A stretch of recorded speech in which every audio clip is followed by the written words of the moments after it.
2025 മലയാള സിനിമയ്ക്ക് നഷ്ടത്തിന്റെ വർഷം കൂടിയായിരുന്നു. ഇത് തെളിയിക്കുന്ന ഫിലിം ചേംബർ കണക്കുകൾ പുറത്തുവന്നു. ഈ വർഷം 530 കോടി രൂപയുടെ നഷ്ടമാണ് മലയാള സിനിമയ്ക്കുണ്ടായിരിക്കുന്നത്.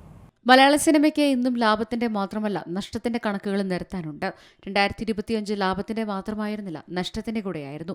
മലയാള സിനിമ ഇൻഡസ്ട്രി സത്യത്തിൽ 2025 ഒരുപാട് ബുദ്ധിമുട്ട് നേരിട്ട വർഷമായിരുന്നു. നമ്മൾ കണ്ടതും കേട്ടതുമായ കണക്കുകൾക്കപ്പുറമാണിത്. ഫിലിം ചേംബർ പുറത്തുവിട്ട കണക്കുകളാണ് ഇക്കാര്യങ്ങൾ വ്യക്തമാക്കുന്നത്. 2025 530 കോടി രൂപയുടെ നഷ്ടമായിരുന്നു മലയാള സിനിമയ്ക്കുണ്ടായത്.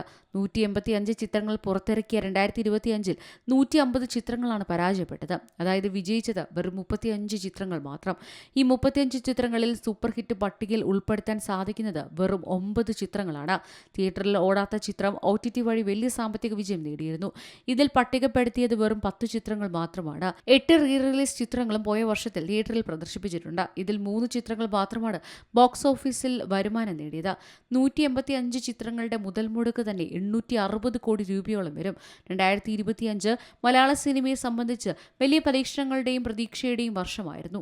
Entertainment desk, C Malayalam news. ഏറ്റവും പുതിയ വാർത്തകളും വിശേഷങ്ങളും വിരൽ തുമ്പിലറിയാൻ സി മലയാളം ന്യൂസ് എല്ലാ ഡിജിറ്റൽ പ്ലാറ്റ്ഫോമുകളിലും ലഭ്യം.